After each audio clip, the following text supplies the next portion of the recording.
सागर, पता है क्या हुआ? वो है ना, तो मेरी बात सुनो ना, वो जो मिश्रा जी है ना, तो उनकी पागल हो क्या? दिखाई नहीं दे रहा मैं काम कर रहा हूँ? तुम रील ही तो देख रहे हो। हाँ तो रील देख रहा हूँ तो क्या? पूरे दिन ऑफिस में ही काम करता हूँ ना। अगर शाम में आके 10 मिनट अगर अपने फोन में रील देख ली तो क्या हो गया? और पूरे दिन जब घर में खुद पड़ी रहती हो, रील ही तो देखती हो ना। और क्या ही करती हो तुम यहाँ? अब बोलो क्या काम था, क्या बताना था? ये लो। क्या है ये? और तुम ये फेंक क्यों रहे हो? ये साड़ी है तुम्हारे लिए।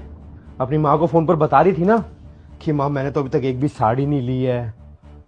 तुम्हारे को बहुत शौक है ना अपने घर वालों के आगे मेरी बेइज्जती करने का। तुम ऐसे क्यों बोल रहे हो?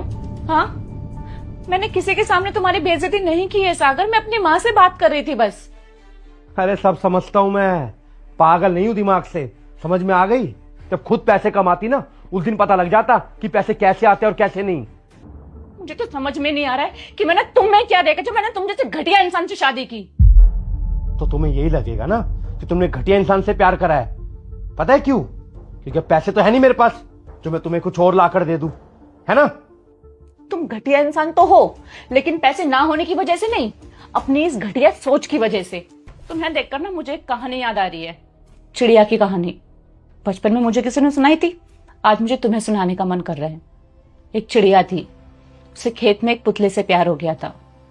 वो उससे बहुत प्यार करने लगी थी। बाकी सारे पक्षी उस पुतले से बहुत डरते थे, लेकिन वो चिड़िया कभी नहीं डरती थी। वो वहीं जाके आराम करती थी। बाकी सारे पक्षी उससे डरते थे तो चिड़िया को लगता था वो पुतला उन सबको उससे बचाता है। एक दिन बहुत तेज आंधी आई। वो चिड़िया खुद को बचाने के लिए उस पुतले के अंदर जाकर छुप गई। उसे लगा वो उसे बचा लेगा, वो अपने हाथ मोड़ेगा, लेकिन ऐसा नहीं हुआ।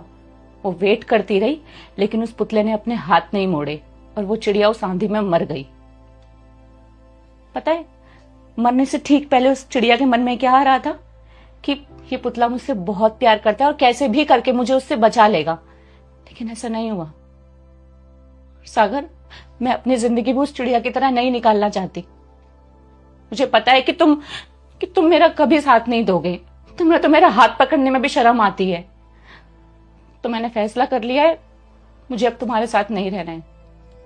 सारा ये सब ना फिलॉसफी है बस, और ये सारी बातें सिर्फ किताबों में अच्छी लगती है। मेरे बिना ना कुछ भी नहीं कर पाओगी तुम। भीख मांगोगी रोड पर। समझ में आ गई? वो तो वक्त बताएगा। और ना, मैं भगवान से दुआ करूंगी कि तुम्हें तुम्हारे जैसी कोई मिले ताकि तुम्हें मेरा दर्द समझ में आए।